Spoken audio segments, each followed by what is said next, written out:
வாழ்க வையகம், வாழ்க வையகம், வாழ்க வளமுடன்.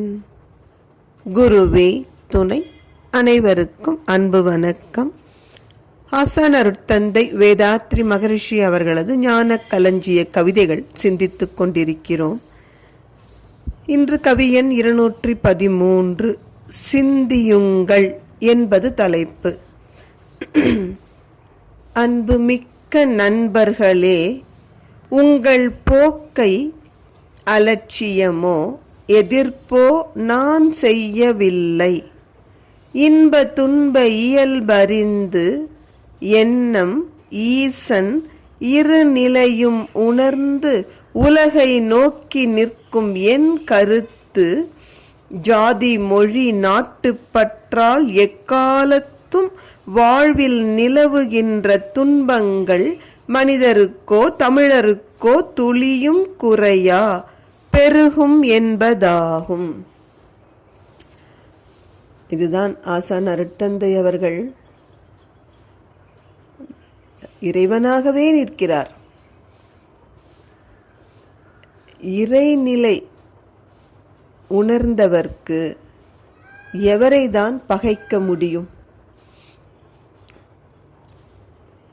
கொன்றன்ன இன்னா செய்யினும்னு திருவள்ளுவர் சொல்வார். அப்படி அவர்களை கொல்வது போன்ற துன்பத்தையே அவர்களுக்கு கொடுத்தாலும் அந்த நபரையும் மன்னிக்கத்தான் செய்வார்கள். இயேசுநாதர் சொன்னார் அல்லவா, இவர்கள் செய்வது இன்னதென்று அறியார், இறைவா இவர்களை மன்னியும். அதுபோல் அருட்தந்தை பாருங்க, யார் ஒருவர் தமிழருக்கு தனிநாடு கேட்கிறார்களோ அவர்களை பார்த்து சொல்கிறார், அன்புமிக்க நண்பர்களே, நீங்கள் போகும் போக்கை நான் அலட்சியமோ எதிர்ப்போ செய்யவில்லை. ஏனெனில் நான் யார் என்று தன்னை அறிவித்துக் கொள்கிறார். பாருங்க, இன்ப துன்பத்தின் இயல்பு அறிந்தவர்.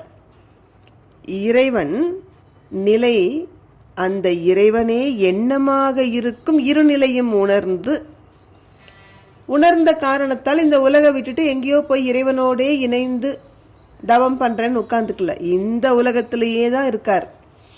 அதன் விளைவாக அந்த ஆராய்ச்சியின் காரணமாக அவர் சொல்கிறார், ஜாதி பற்றோ மொழி பற்றோ நாட்டுப்பற்றோ எந்த காலத்திலும் மனிதர் வாழ்வில் இருக்கின்ற துன்பங்களுக்கு தீர்வு ஆகா. மனிதர்கள் என்றால் தமிழர்களும் அதில் அடக்கம் தானே. எனவே நீங்கள் எல்லை கட்டி நிற்கும் வரை துன்பங்கள் பெருகத்தான் செய்யும். இந்த குறுகிய எல்லைகளிலிருந்து விடுபட்டு விசாலமாக நிற்கும் பொழுதுதான் மகிழ்ச்சியான வாழ்வு கிட்டும். நன்றி. வாழ்க வளமுடன்.